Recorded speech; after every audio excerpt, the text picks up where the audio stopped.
Monsieur le secrétaire général, Monsieur le président de l'Assemblée générale, Madame la présidente du Conseil de sécurité, Monsieur le juge en chef de la Cour internationale de la justice, Excellences, chers amis et collègues, en reconnaissant cet anniversaire historique, il est important de comprendre le sens significatif des réalisations de 1945, tout en prenant un moment de réflexion sérieuse sur notre parcours actuel.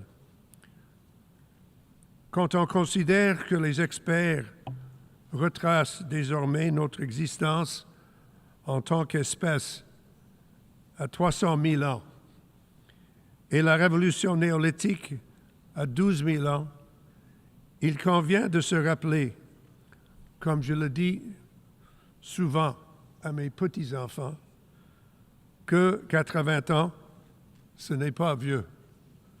Nous sommes une organisation qui est jeune dans le sens historique. C'est dans notre mémoire vivante que cette organisation, tout comme nos vies, a été marquée par des réussites et des échecs, des périodes de véritables avancées et des reculs difficiles. Nous aurions avantage à ce moment à poser un regard lucide sur ce que nous avons accompli en reconnaissant à la fois nos succès et nos échecs, sans pour autant sombrer dans l'autocritique stérile ni dans des banalités suffisantes. L'ONU n'est pas un gouvernement mondial et la charte dont nous commémorons aujourd'hui la signature de plusieurs nations n'est pas du tout parfaite, il faut le dire. Elle était fondée avec de grandes aspirations, l'espoir dont a parlé le secrétaire général, mais aussi avec les marques de la géopolitique de l'époque. C'est inévitable. C'est une conséquence des compromis qu'on a dû faire pour établir une organisation qui reste toujours la seule organisation multilatérale qui est universelle. Nous continuons de vivre avec l'imagination de nos prédécesseurs et des limites dans lesquelles nous devons travailler. C'est ça la vie, c'est ça la politique, c'est ça notre travail. Mais nous devons continuer. Il ne faut pas céder au pessimisme, ni se laisser emporter par la rhétorique.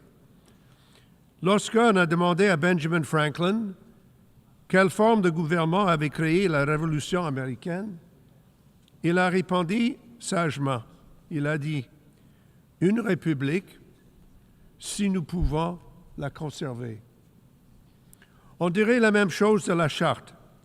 Avec la création de l'Assemblée générale, du secrétariat, du Conseil de sécurité, du Conseil économique et social et la Cour internationale de justice et toutes les institutions et traités mis en place depuis, on nous a donné les outils pour bâtir un monde meilleur si nous sommes capables de les utiliser.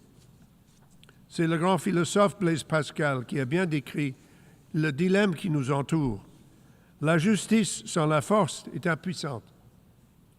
La force sans la justice est tyrannique.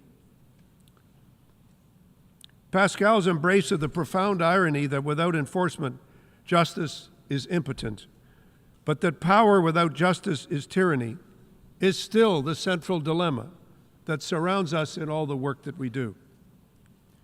Tyranny and injustice enfold and threaten us today just as surely as they did in 1945.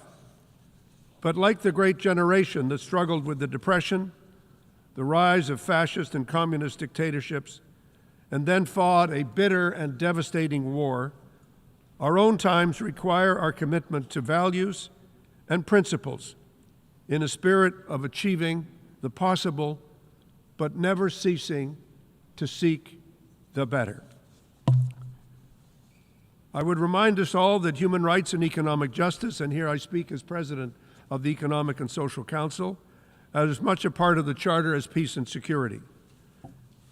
The Charter, yes, it insisted on the equality of nation states, and it pointed throughout to the dangers of aggression. But it also created an economic and social council whose focus is nothing less than the human condition itself, the dignity and equality of all people, the deeper and widening prosperity that are so important for our well-being. Mr. President, I have in my hand a copy of the Charter that my father used to use, and I have from time to time referred to it, and I will only refer briefly to two pages. In the first article, when it states the purposes of the UN, it states very clearly that its objective is, yes, peace and security, yes, improving relations between countries, but also to promote and encourage respect for human rights and for fundamental freedoms for all without distinction as to race, sex, language, or religion. So those who say they are friends of the Charter, this is what you have to be friends of. Not just pick and choose, not just the a la carte menu that the Secretary General referred to. And all of chapters 9 and 10 are about the social and economic rights of all the people. It's all about how can we use the experiences that took us through not just the war, but the dark valley of poverty and of depression and of excessive nationalism that marked the years leading up to that war. And that's what led to the creation of the Economic and Social Council. That is what has led to the creation of all the agencies that are as much a part of the purpose of the United Nations as the Security Council or of the Presidency or even of the Secretariat. And it's important for us to remember that. Over the last 80 years, we've seen billions lifted out of poverty and over 140 countries achieving political independence. We have learned that the pursuit of peace and security, the linking of development and sustainability, and the expansion of human rights and freedoms under the rule of law are not only compatible or nice to have, they are essential pillars of this organization in everything to do.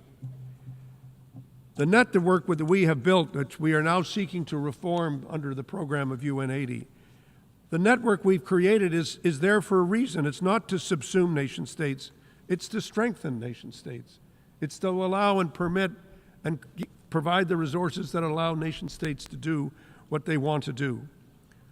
Global and even planetary problems and challenges cannot be solved by national and local governments alone, but neither can they be addressed effectively without civil society, without nation states, without local and regional governments, and an active citizenry all around the world, all engaging in transforming laws, treaties, and even resolutions into realities.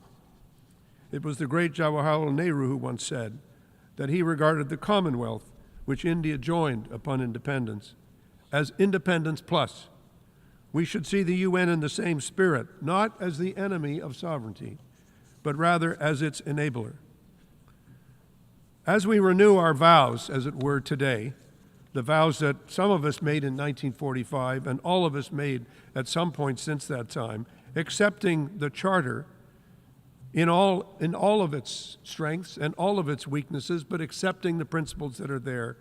Let us continue to fight hate, tyranny, and the poverty that still afflicts too many people, and to renew our commitment to freedom, sovereignty, and equality under law. There are, after all, forces in the world now, as there were in 1945, that spread messages of despair, that tell us how bad we're doing, that say how awful everything is, including everything about the United Nations. Well, if I may borrow a phrase from a famous former American ambassador to the United Nations, don't blame Madison Square Gardens every time the Knicks lose a basketball game. Responsibility lies in us. It lies in nation states.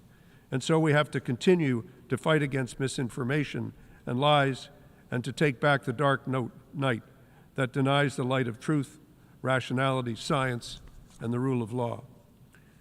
We didn't find perfection in 1945, and we do not have it today. But no matter what the song says, we did not lose our hearts in San Francisco. Rather, it would be more correct to say we found them. We found our hearts as well as our minds, as well as our collective will. And that's what we must never lose. And let us also remember that it's not just politicians and diplomats who represent what the United Nations is. Let us reflect on the dedication of the doctors and nurses who are caring, as we speak, for the sick and the wounded. Let us reflect on the refugees who are struggling to find the pathways to education and work and who never, ever give up. Let us reflect on the women refusing to accept the autocracy of gender apartheid.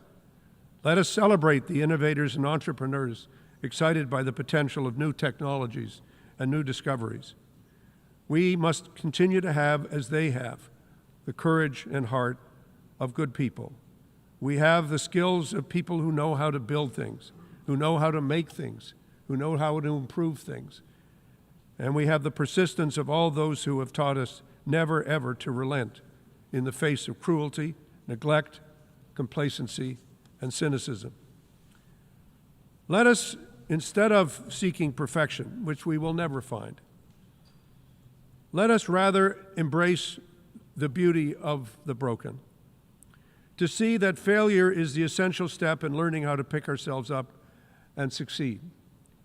The poet and singer Leonard Cohen told us, and I've used these words before from this podium, but it won't be the last time you will hear me say this. Let us remember to ring the bells that still can ring, and remember to forget your perfect offerings. There is a crack in everything, which is where the light gets in. Let us continue to learn, to repair, to heal, to forgive, and yes, to love and treat each other and the world we are in with dignity and respect, which are the foundational values that we find in the charter we are commemorating today. Let us reform and have the courage to reform in order to preserve and in order to improve. And let us, above all, continue to find the places, wherever we can find them, where the light gets in. Thank you very much.